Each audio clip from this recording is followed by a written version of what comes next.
Welcome to the Box Score Sports Podcast.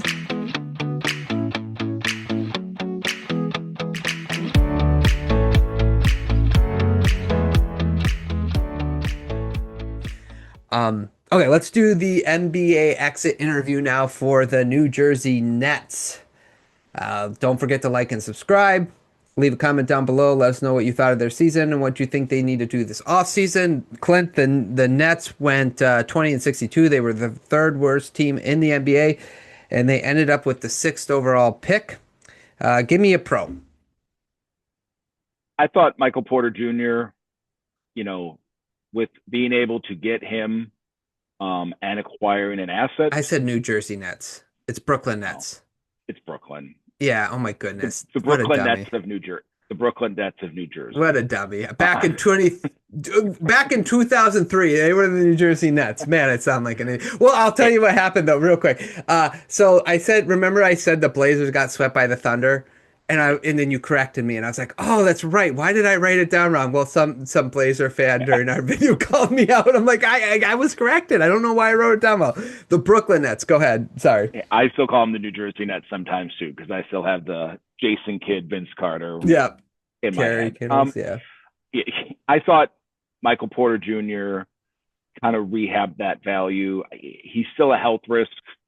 You worry about all of that, but to be able to get him Cam Johnson, out the door, but you pick up a pick in the process. And again, I think obviously the Nets are going to try to improve with the new tanking rules or whatever, but at least he's not a total negative now. And I think some teams showed interest, and I think some teams, desperate teams, may be willing to come back to that table as we lead up to the draft. Yeah, I think what Porter Jr. kind of showed is being like a secondary option on offense is maybe more his role, right? Like he has the ability to score. There was a couple games he scored a lot of points, right? Like so he has the ability to just go.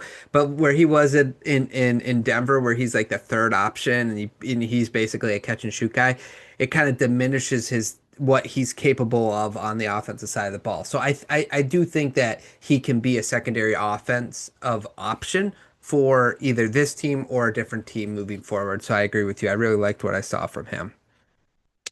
Yeah, I also put down Demon, mainly kind of his shooting. I think we kind of his 3-point shooting. Mm-hmm. He's kind of like this dude can kind of handle the ball but can't shoot. I know it wasn't crazy volume. He took 322 on the season, so it's not like he's bombing 8 a game, but 38.5%. I think at least if you're looking for a positive of all those first round ball handler, guard, need the ball type of guy, he showed a little something. Yeah, I like that as well. He even what did he average? Like 3.8 assists, 3.3 assists. So moves the ball a little bit. He only averaged 25 minutes, and that was one of my pros. Is like young guys, all their 5 young guys had 20 or more minutes a game. So they went heavy into like, we're going to develop. You guys are going to make a ton of mistakes and we're going to lose. We're okay with that. So I like sort of the plan they went with everyone like 21 and under had averaged 20 or more minutes on this team. So I think that's a pro for sort of the development and the learning experience. And then you find out things about them, things you can build on, maybe things you're like, maybe we can't use him for that. So I think that's good as well. Agreed. Anything any other pros for the Nets? I don't. You're summed it up good at getting their young guys minutes. Yeah. Cons. Give me a con for the Nets. You talked about they got to play minutes. There was no big jumps. Yep. None of their young guys flew off the page. We were like, wow, that dude is a 2, is a 3. We can count on him in the future. Again, maybe that's asking a little too much, but ideally in a season where you do that, you'd like to see 1 or 2 of the guys really, really stand out. You didn't get that, and I'll stop it there because it kind of leads into the second one. But you didn't see anyone just fly off the page to you. Yeah, that was one of mine that none of the 5 draft picks popped that you kind of wanted to see pop, right? Like even one, if you would have had one, that's better than none. All of them kind of had like teeny moments but it's just, again, none of them popped. And I think if you're the Nets and that's Brooklyn Nets fan, you're kind of like, okay, go into next year and you kind of have to roll the dice again and maybe bring in a veteran or two. But yeah, it's kind of unsettling. Give me your next con. It was, you had that with your young guys, and then you fall to the sixth pick. Yeah. Like, Yeah. again, you would have loved, if you're a Nets fan, to get that top 3 pick in this draft. Even if you're keeping Porter Jr. with that top 3 guy, all right, we got some firepower, and maybe that'll help one or two of these younger guys that are probably going to fall into like a supporting role. Maybe we can get some definition to that. You could still do that with the 6th pick, but again, you're in the guard range of this draft. Yeah. They drafted a couple guards. So not that not that none of these guys you drafted should like override who you're going to take at 6. You didn't see enough for that. But then it just further goes that you kind of threw away a couple picks last year. Yeah, exactly. They have 4 guards that they drafted, well, that are 20, 19, 19, and 19. So 20 and other 4 guards. So yeah, yeah. Bummer that they get into 6. They could have used, well, even like if they would have got in the top 2 and got Peterson, right? Like you're not going to draft him because you draft that many guards, but at least he's more of a sure thing than any of the guys you drafted. So yeah, that's a bummer. Any other cons? I kind of put it in my what I would do different. Okay, let's get into that. What would you have done different this season if you were the Nets? I think just move on from Michael Porter Jr. at the Yeah. trade deadline. I do think, like, again, we don't always get like solid reporting on what was out there, but I just think he's a ticking time bomb. He wears that special brace on his foot because he's got a little drop foot and it's great that he's been able to play with it and so on and so forth. But that would just scare me that's going to run out. And I just think if there was some team out there willing to give you anything, yeah, I think you got to take it. He made it through the season healthy, so hindsight, maybe it's not going to be that big of a deal. But I would hate to just go into next year counting on him to be not even a building block, but part of a team. I know you're going to want to win some more games, but I just think that's like a hot potato you need to throw to someone else. Yeah, if healthy, I think it would be a good keep. He's 27 years old, right? And I just want to he was healthy this season because they sat him a lot because they were trying to lose, right? So 52 games he played. But um I'm with you. I wrote that down as well because I just think he had a selling point that was probably the highest it's going to be. And there were probably some teams that were a little bit desperate, but just not desperate enough to go all in.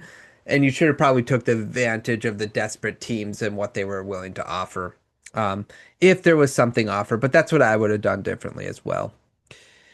Yeah. Uh, And go ahead. yeah, the only other, and it doesn't really apply to last year, is just be a little more competitive. I think that might help some of your young. I referenced the Nets not to just pick on them because they did it against the Bucks game where they just had this random guy go for 20 something and then sat him because they're trying to lose. I think that kind of hurts your team in the long run that we've seen over the years. And it Yeah. unfortunately didn't end up working, but I think going forward, maybe some of those young guys, if you're like, you just got to play through it, we got to win, go for it. Maybe you get a little more development. Yeah, I agree. Grade their season. Yeah, 1.5 stars. Okay. I went a little lower on them just because they kind of tanked a little worse than, like the Kings at least tried, and they ended up with the 6th pick. So I went 2, so me and you have them kind of flipped. But yeah, 2 stars. I think they should have probably traded Porter Jr. and dropping in the draft both kind of hurt them. Not having one of their young guys popped, but otherwise in that, I thought they were going to be really bad this year. So 2 stars. Off season. What do you want to see them do this off season? Let me get the Bobby Marks cheat sheet up real quick. We'll talk about what they have. So they do have the 6th pick. We know that. A lot of team option guys. So they'll probably get rid of that. They do have $30 million in cap room. And yeah, just a lot. Like Sharp is probably the most notable free agent that's on a team option. So, what would you like to see them do this offseason, Clint? They they always dabble with are they trying to get good quick? We always kind of get that. They always pop into like a Giannis rumor, which seems silly, but I guess if you're going to move some stuff around, they do have plenty of cap room to do some of these things. I just think what's it going to get you? Like, even if you got Giannis for just a bunch of picks, like Giannis and Michael Porter Jr. aren't lighting the East on fire. So I think you got to use the cap space. I talked about it with the Mavs. Use it to maybe overspend on some quality mid-tier guys. Throw them a little extra money to come in, help develop the guys, be competitive.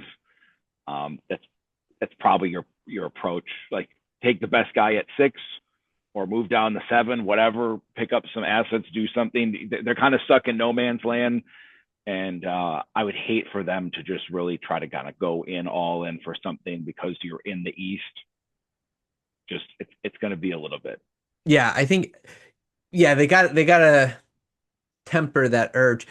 Um, because they also were kind of like Donovan Mitchell is also like a guy they're looking, rumored to be looking at monitoring what when if and when he becomes available. So we'll see what happens there. But I'm with you. I just think, like you said, use the cap room to your advantage. And me and you, I think we were talking about the math. Even if it is to take a competent player's contract and get an asset with it.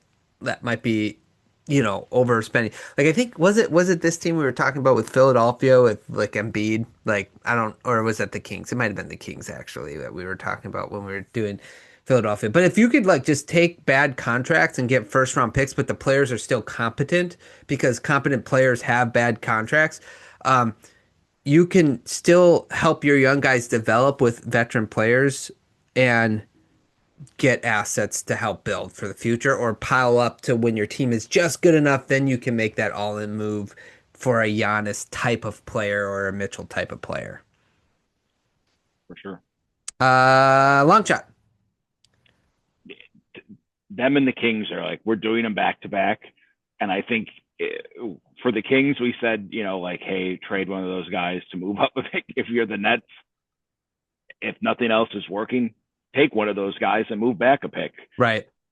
And I think if you have the room and you're fine and you want Sabonis to kind of be that hub offensively, kind of like Şengün, you have your pluses and minuses with that, but you'll be a much more competent team with him, and you can do that by moving back a pick, or even if you're just giving up Danny Wolf or one of Right. those other guys that you drafted last year that you kind of less excited on.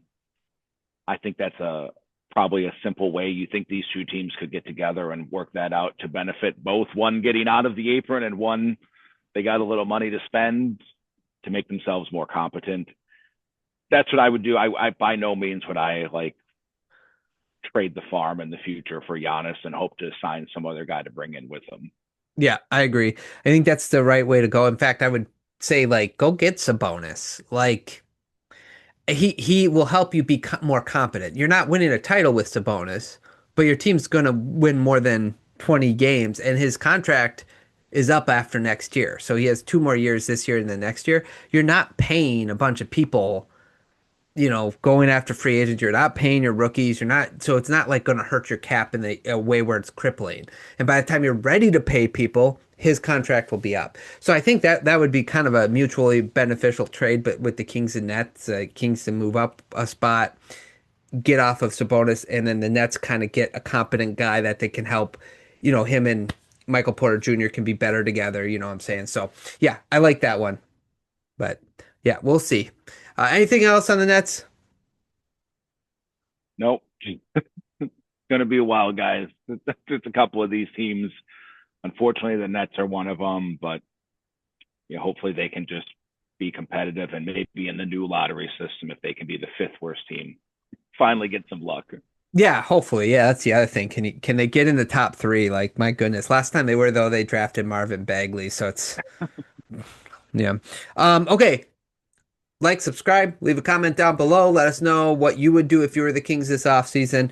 And I know we'll probably get a lot of like, Sabonis, that's stupid. But I think if you guys are looking for the missing link, you're not going to find it this offseason. So, okay. Ready to do our last team? Thanks so much for watching this clip of the Box Score Sports Podcast. I hope you guys enjoyed. If you haven't yet, please subscribe to our channel. Follow us on Instagram and Twitter or X. And we'll talk to you guys real soon. See ya.